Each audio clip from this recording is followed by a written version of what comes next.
வணக்கம். மாலை முரசு செய்திகளை விரிவாக பார்ப்பதற்கு முன் தலைப்புச் செய்திகளை பார்க்கலாம். சென்னை அண்ணா அறிவாலயத்தில் நேர்காணலுக்கு வந்த கிள்ளியூர் தொகுதி திமுக நிர்வாகிகள் இடையே திடீர் கைகலப்பு. கிள்ளியூர் தொகுதியை காங்கிரசுக்கு கொடுக்கக்கூடாது என ஒரு தரப்பினர் ஆட்சேபம் தெரிவித்ததால் பரபரப்பு.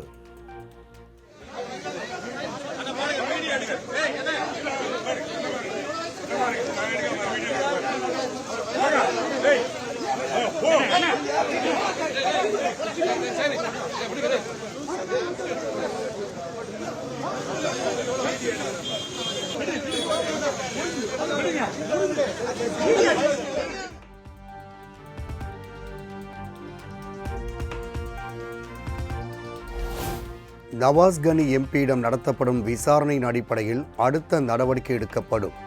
வருமானத்தை மறைத்தது தொடர்பாக வழக்கினில் உயர்நீதிமன்றத்தில் வருமான வரித்துறை பதில்.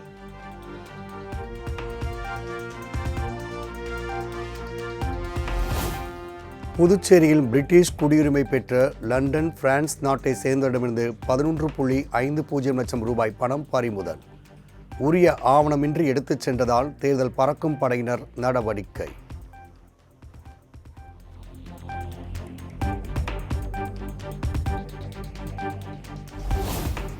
சட்டமன்ற தேர்தலை ஒட்டி திமுக கூட்டணியில் இந்திய கம்யூனிஸ்ட் கட்சிக்கு 5 தொகுதிகள் ஒதுக்கீடு.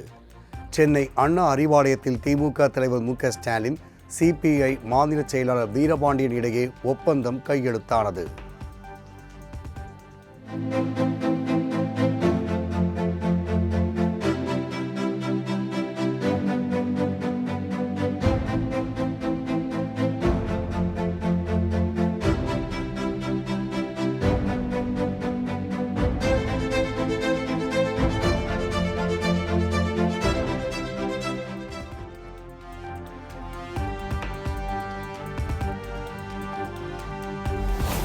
பல்வேறு கட்சிகள் இணைந்துள்ள காரணத்தினால் தொகுதிகளை குறைத்துக் கொள்ள வேண்டுமென முதலமைச்சர் கேட்டுக்கொண்டார். நிறைவாக 5 இடங்களில் போட்டியிட ஒப்பந்தத்தில் கையெழுத்தாகி உள்ளதாக இந்திய கம்யூனிஸ்ட் கட்சி மாநில செயலாளர் வீரபாண்டியன் பேட்டி. பல்வேறு கட்சிகள் இணைந்திருக்கிற காரணத்தினால் நாங்கள் உட்பட எல்லோரும் குறைத்துக் கொள்கிறோம். எனவே நீங்கள் ஒத்துழைக்க வேண்டும் என்று அவர் கேட்டுக்கொண்டார். அந்த அடிப்படையில் 6வது நீங்கள் பரிசீலிக்க வேண்டும் என்று நாங்கள் கேட்டோம். நிறைவாக அதற்கும் வாய்ப்பில்லை, ஒத்துழைக்க வேண்டும் என்று கேட்டதற்கு இணங்க இந்திய கம்யூனிஸ்ட் கட்சி 5 இடங்களில் தமிழக முதல்வரோடு இன்றைக்கு திமுக தலைவரோடு இன்றைக்கு நாங்கள் ஒப்பந்தத்தில் கையெழுத்திட்டிருக்கிறோம்.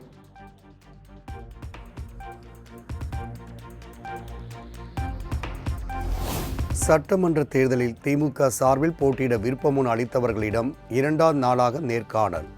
தூத்துக்குடி, நெல்லை, தென்காசி உள்ளிட்ட மாவட்ட நிர்வாகிகளிடம் திமுக தலைவர் மு.க.ஸ்டாலின் நேர்காணல்.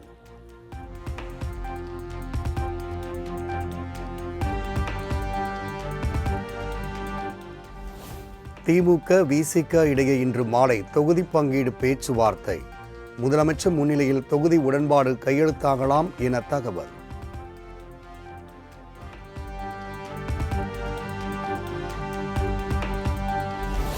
பெண்களை இழிவுபடுத்துவதை இதோடு நிறுத்திக் கொள்ள வேண்டும். இல்லையென்றால் கட்சிகளுக்கு அப்பாற்பட்டு ஒட்டுமொத்த பெண் சக்திகளை ஒன்றாக திரட்டி மிகப்பெரிய ஆர்ப்பாட்டத்தை நான் முன்னெடுப்பேன். நடிகை நயன்தாரா குறித்த முன்னாள் அமைச்சர் சி.வி. சண்முகம் சர்ச்சையாக பேசிய நிலையில் தேமுதிக பொதுச் செயலாளர் பிரேமலதா விஜயகாந்த் கருத்து. பெண்களை இழிவுபடுத்துவதை யாரா இருந்தாலும் தயவு செஞ்சு இதோட நிறுத்திக்கணும். அது நடிகைகளாக இருந்தாலும் சரி, எந்த பெண்ணாக இருந்தாலும் சரி, பெண்களை இழிவுபடுத்துவதை இதோடு நிறுத்திக்கணும். இல்லை என்றால் கட்சிகளுக்கு அப்பாற்பட்டு, ஜாதிகளுக்கு அப்பாற்பட்டு, மதங்களுக்கு அப்பாற்பட்டு ஒட்டுமொத்த பெண் சக்திகளை ஒன்றாக திரட்டி மிகப்பெரிய ஒரு ஆர்ப்பாட்டத்தையும் கண்டனத்தையும் பெண்கள் சார்பாக நான் முன்னெடுப்பேன்.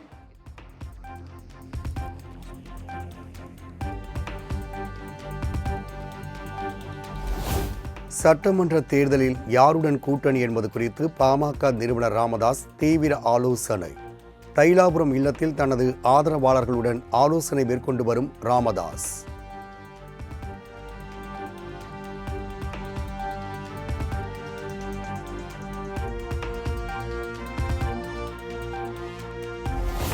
சட்டமன்ற தேர்தலில் அனைத்திந்திய புரட்சித் தலைவர் மக்கள் முன்னேற்றக் கழகம் சார்பில் போட்டியிட விருப்ப மனு விநியோகம். சென்னை போயஸ் கார்டன் இல்ல முகாம் அலுவலகத்தில் விருப்ப மனுவை ஆர்வமுடன் பெற்றுச் செல்லும் நிர்வாகிகள். தமிழகத்தில் வாக்குப்பதிவிற்கு 5 நாட்களுக்கு முன்பாக பூத் ஸ்லிப் விநியோகம் செய்யப்படும் என மாநில தலைமை தேர்தல் அதிகாரி அர்ச்சனா பட்நாயக் அறிவிப்பு. வாக்குச்சாவடியின் பெயர், வாக்குப்பதிவு நாள், நேரம் போன்றவை பூத் ஸ்லிப்பில் இடம்பெற்றிருக்கும் எனவும் தகவல். சட்டமன்ற தேர்தலுக்கான நாம் தமிழர் கட்சியின் தேர்தல் அறிக்கை நாளை வெளியீடு. சென்னை கிண்டியில் நடைபெறும் நிகழ்ச்சியில் தேர்தல் அறிக்கையை வெளியிடுகிறார் சீமான்.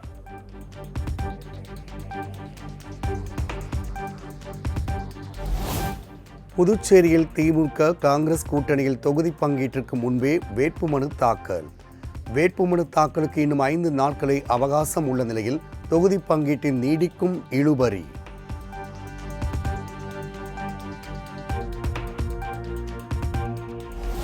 புதுச்சேரி முதலியார்பேட்டை தொகுதியில் போட்டியிட வேட்புமனு தாக்கல் செய்தார் திமுக எம்எல்ஏ சம்பத் சாரம். பழைய மாவட்ட ஆட்சியர் அலுவலகத்தில் இயங்கி வரும் துணை மாவட்ட ஆட்சியர் அலுவலகத்தில் மனு தாக்கல்.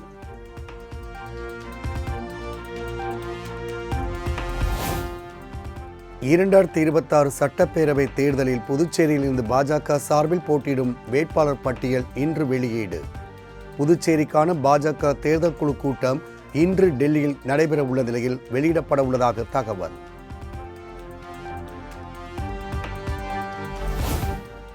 அதிமுக முன்னாள் அமைச்சர்கள் 7 பேருக்கு எதிராக அமலாக்கத்துறை வழக்கு பதிவு செய்ய உத்தரவிடக் கோரி சென்னை உயர்நீதிமன்றத்தில் மனு.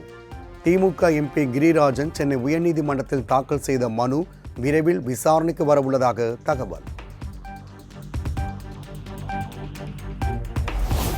சிவகங்கை மாவட்டம் மானாமதுரையில் விசாரணை கைதி ஆகாஷ் உயிரிழந்த வழக்கு. பிரேத பரிசோதனை செய்த மருத்துவர் உட்பட 20 பேரிடம் சிபிசிஐடி போலீசார் விசாரணை. திருவண்ணாமலை மாவட்டம் கீழ்பெண்ணாத்தூரில் தேர்தல் பறக்கும் படையிடம் சிக்கிய 53 ஐம்பொன் சிலைகள்.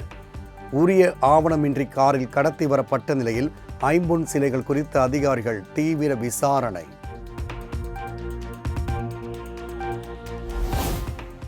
இஸ்ரேல் ஈரான் போர் காரணமாக மூலப்பொருட்களின் விலை உயர்வு. பனியன் ஆடைகள் விலையை 7% உயர்த்தி தென்னிந்திய பனியன் உற்பத்தியாளர்கள் சங்கத்தினர் அறிவிப்பு.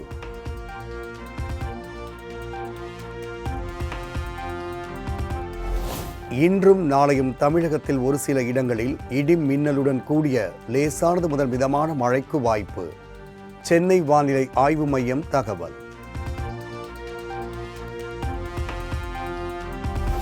திருவாரூர், நாகை உள்ளிட்ட டெல்டா மாவட்டங்களில் பலத்த காற்றுடன் பெய்த கனமழை. வெப்பம் தணிந்து குளிர்ச்சியான சூழல் நிலவுவதால் மக்கள் மகிழ்ச்சி.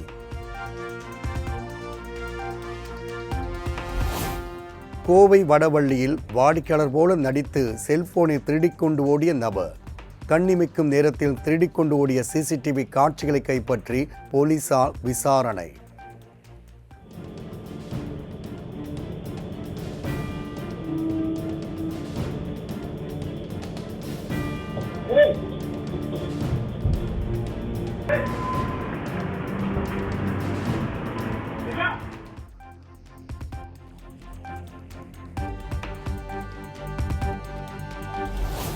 தெலுங்கு வருட பிறப்பு, ரம்ஜான் பண்டிகை உள்ளிட்ட தொடர் விடுமுறையை முன்னிட்டு சிறப்பு பேருந்துகள் கிளாம்பாக்கத்தில் இருந்து திருச்சி, கும்பகோணம், மதுரை, நெல்லை, தூத்துக்குடி உள்ளிட்ட மாவட்டங்களுக்கு 450 பேருந்துகள் இயக்கப்படும் என அறிவிப்பு.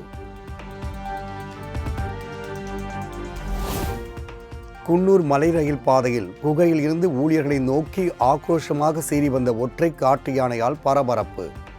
யானையை பார்த்து பதறியடித்து ரயில்வே ஊழியர்கள் ஓடிய காட்சி வெளியாகி பரபரப்பு.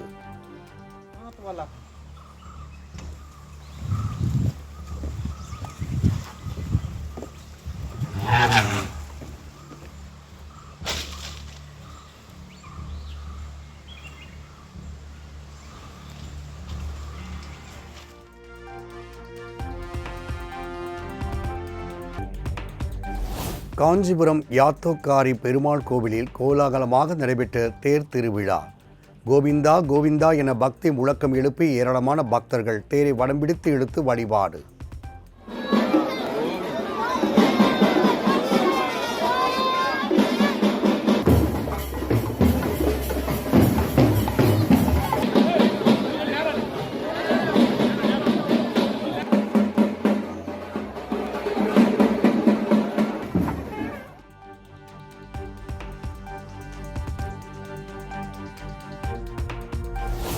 விமானங்களில் 60% இருக்கை தேர்வு கட்டணம் கூடாது என மத்திய அரசு உத்தரவு. ஒரே PNR-இன் கீழ் பயணிக்கும் 1க்கும் மேற்பட்ட பயணிகளுக்கு அருகருகே இருக்கை ஒதுக்க வேண்டும் என அறிவுறுத்தல்.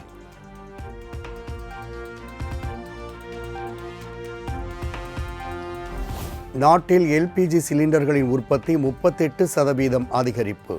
சிலிண்டர்களின் விநியோகத்தில் தட்டுப்பாடு ஏற்படாமல் தடுக்க மத்திய அரசு நடவடிக்கை.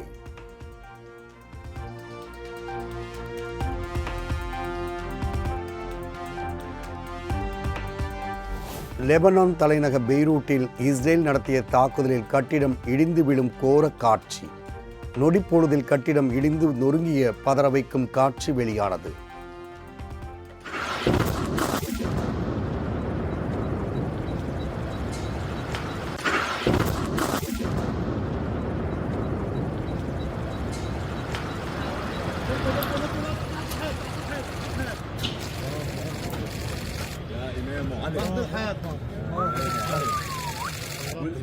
والله العظيم فقع كمان.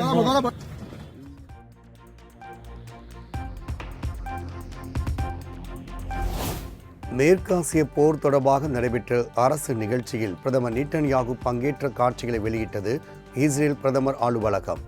நேட்டன்யாகு உயிரிழந்து விட்டதாக கூறப்படும் நிலையில் கடந்த சில நாட்களாக அவர் உயிருடன் இருப்பதாக வீடியோக்கள் வெளியாகி வருகின்றன.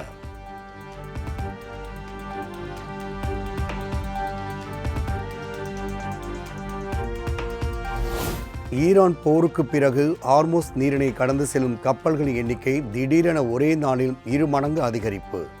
திங்கட்கிழமை மட்டுமே ஈரான் கொடி காட்டாத 8 கப்பல்கள் அனுமதிக்கப்பட்டதாக தகவல்.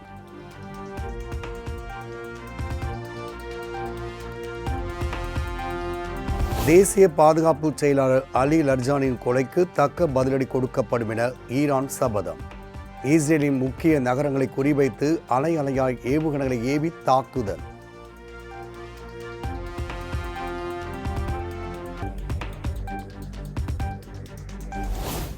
ஐக்கிய அரபு அமீரகத்தில் உள்ள ஆஸ்திரேலியாவின் இராணுவ தளம் மீது ஈரான் ட்ரோன் தாக்குதல்.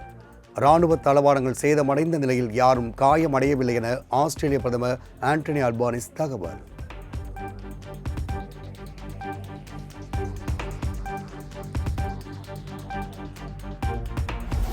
பிரான்ஸ் அதிபர் இமானுவேல் மேக்ரான் விரைவில் பதவியிலிருந்து வெளியேற்றப்படுவார் என அமெரிக்க அதிபர் ட்ரம்ப் தகவல். அமெரிக்கா உருவாக்கியுள்ள ஹார்மோஸ் நீரிணை பாதுகாப்பு குழுவில் சேர பிரான்ஸ் மறுத்துவிட்ட நிலையில் ட்ரம்ப் கருத்து.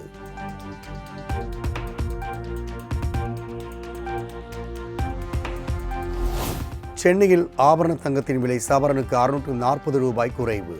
கிராமுக்கு 80 ரூபாய் குறைந்து 14,570 ரூபாய்க்கும், ஒரு சவரன் 1,16,500 ரூபாய்க்கும் விற்பனை.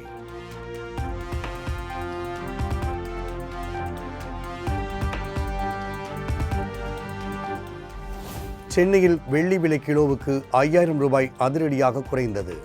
1 கிராம் வெள்ளி 875 ரூபாய்க்கும், 1 கிலோ வெள்ளி 2,75,000 ரூபாய்க்கும் விற்பனை.